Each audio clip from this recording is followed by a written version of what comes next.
Robert. Yo, what's shaking, AC? How you doing? I'm so good. How are you?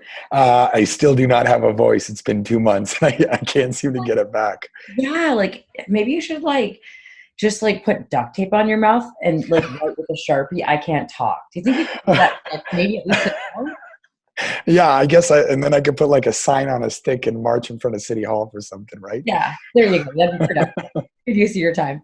So I wanted to jump on this call today to get your thoughts on something as a franchisor. Okay, You ready? I'll do my best. All right, it's my rant. So I talk to a lot of franchisors, and I am always surprised how many people are not taking advantage of the opportunity to facilitate collaboration between their franchisees. And, franchisors have all these business owners running the same business in different markets and different communities.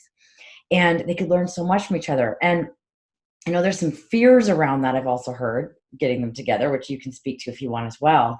But first and foremost, there's so much value in facilitating that collaboration. And just a couple of weeks ago, I actually had Dan Monahan on my podcast, and we were chatting about this. And he was talking about setting up the framework for collaboration. And I was like, oh my gosh, you're speaking my language. So I thought I'd just get your thoughts on what you think is a good way to get your franchisees collaborating, or if why you might maybe wouldn't do it, or just kind of what's on your mind with regards to franchisee collaboration.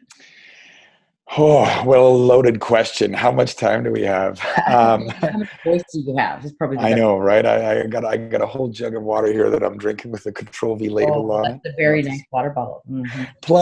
Plug franchise with Control V. So look, I'm a huge fan of a collaboration. I'm also a huge fan of Dan Monahan, by the way. Props to Dan, props to Angela too.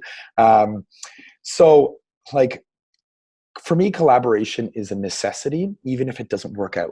Because if it doesn't work out, at least you've kind of isolated why it didn't work out, and you can sort of refocus which way you want to go, right? So maybe you decide that you want to collaborate with 20 people and it works. Or maybe you find out that 20 is too much, or maybe I picked the wrong 20 and I need to pick the other 20. So although the collaboration may not have worked out, you get a good result from it because you know how to refocus and do your thing. And just like you said, with franchisees, that's so important too, because they have the same business. And the interesting thing is, they may come up with something that somebody else may not have thought of that could apply in their community, or they could just augment it and change it, and then make it apply in their community. After they get it approved by the franchisor. Yeah, absolutely. Everything goes through approval, right? Yeah. We want images that are cropped and not squished. Yeah. For example, let me guess, did that happen for you guys? I feel like it happens everywhere. Yeah. So the other thing, I get to experience firsthand with some of my clients, which is fantastic, where I get on calls with their franchisees. And with one of my clients, I even get on calls with their whole employee base. I have a Zoom call, and we're collaborating on ways to get people into the community, into the business. And I find it so almost like miraculous how when people are working together like that, these ideas surface, and usually they're not like a magic bullet idea. They're just something that was fairly straightforward, fairly simple. And just for whatever reason, people didn't think to do it, or they didn't know the steps on how to do it. Like they kind of think, yeah, that'd be great. But then they hear someone else say, well, here's how I did it. And the next thing you know, they're taking the conversation offline. They're bringing in more customers or clients because of it. These opportunities to just get everybody together, even like on a Zoom call like this. I mean, do you guys do anything like that? Yeah, sometimes I find that like the people who can't collaborate, it's not because they can't collaborate or they don't have the collaboration skill set. They may be facing something similar to writer's block. When I try to write a song and I have nothing to write about, by the way, I'm a musician too. I was just going to say, are you a musician? Although I didn't know that. By the way, is that your day job, or is that your night job? Don't get What are you doing better at? That's what I do at night. Right. I serenade people up and down the streets. Anyways, whatever. Digression. Okay, so it's like writer's block, right? This doesn't mean that the person isn't collaborative or they don't want to collaborate. They just might feel like they don't have any ideas to contribute, and they need like some sort of ignition to drive it, right? So let's say you're trying to think of ways to get out into the community, and you're sitting there and you're like, oh man, I live in such a small town, like, or I live in a big city. There's so many opportunities here. Where do I start? And then somebody else says, hey, we're going to go pack food hampers at the food bank, or we're going to go help paint a shelter, or we're going to go do something like this. Oh, wait, yeah, we have a shelter. Oh, but they don't need painting, but there's this paint company down the street that is, working with like the Rotary Club and then it starts to spiral, right? So sometimes I find that it's the nature of people who don't have this writer's block that light the fire of collaboration that brings it out in other people. It takes a very special person to kind of sit there and be like, I do not have any ideas. I will not contribute any ideas. I will not try to think of any ideas because ideas are just not me. Right. But then are you saying that those people then can be inspired by the others, or what is your point? Point. Clarify your point. My point is that I think you're either somebody who fosters collaboration, or you're somebody who thrives from collaboration, or you're this, pardon me? Number 2 was thrives. Yeah, so you're either the person who drives the collaboration or the person who feeds off it and then contributes. And then you have a third type of person who's just not collaborative at all for whatever reason. Maybe they're a jerk, or maybe they don't want to be part of the whatever, right? They can be shy. Yeah, they can be shy too, yeah. Yeah, but in my opinion, those people can still be there as long as they're not. It's not everybody, because then you just get nobody talking. But I think it's just bringing people together, and if those quieter people are learning from the people that are driving it or thriving from it, then that's great too, right? That kind of reminds me of our group that we just kicked off, my F3 performance mastermind group. That was so cool. That was so much fun. That was so awesome. Yeah, all the hand, I'm raising fire. What was that Chris said that I got like Jedi? Post something about you were like Jedi lightning or something. Got that light behind you, I think might be. Yeah, that's a reflection. Okay. So this is hopefully maybe an idea to inspire other people to take the time to learn from each other, and that's something we're doing. My core group of clients, and it's time out of your day, but at the same time you leave. Well, you tell me, you leave feeling what? Well, I mean, yeah, it's time out of your day, but like you got to think of what else you'd be doing. Because if I was sitting at home drinking a beer watching Game of Thrones, this is way more productive, And you guys are cool enough that I could probably drink a beer with you, Okay. If I had Game of Thrones going, you'd watch it with me. Anyways, whatever. What did I leave? How did I feel when I left that? I felt, first of all, like it was so open that I could literally talk about anything. I could talk about the positives, the negatives, what I need help with.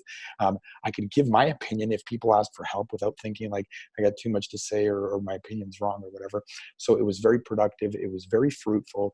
It was super entertaining. These guys the whole crew is so fun. We could just sit there and have jokes, and but we're always kind of focusing on these core values that you, Angela, kind of instill in your team, the core values of your whole business.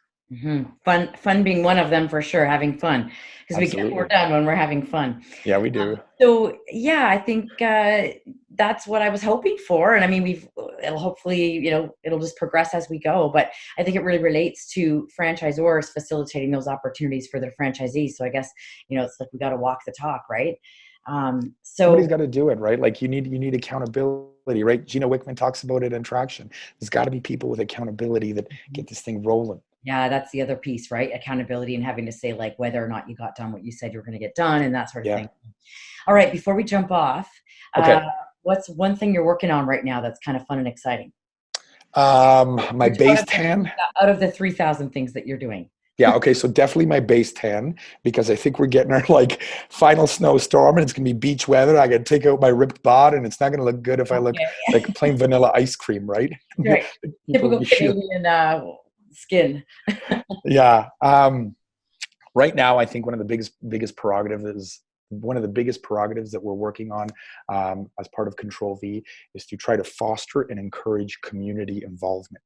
You know, whether this is charitable work or whether it's, you know, just being out in the community and doing things, because we have found, and I wouldn't be surprised if this is the case for most businesses, that the best form of marketing is word of mouth, right? If you remember from the IFA, when Jay Baer was talking about today's book, Talk Triggers, he says that your advertising budget is advertising is a tax for a non-remarkable business, right?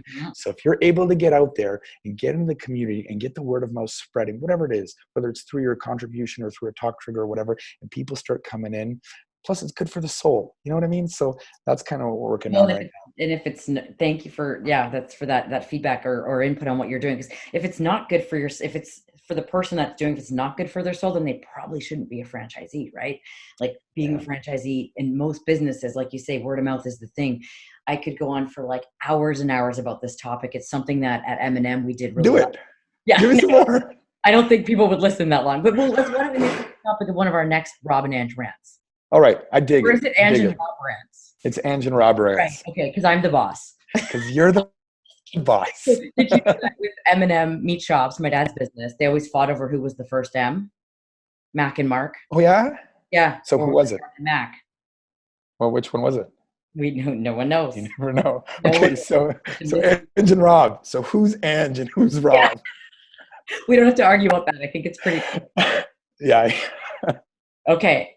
This has been fun. Key takeaway, hopefully, for people is to take advantage of the fact that your franchise network is a built-in network of business owners running the same business, and you should figure out ways. And I've got lots of them. I'm sure, Rob, you've got lots of ideas too, on ways to get your franchisees to collaborate and work together to learn from each other. Don't miss out on this awesome opportunity. And go be awesome. Yeah, you did it.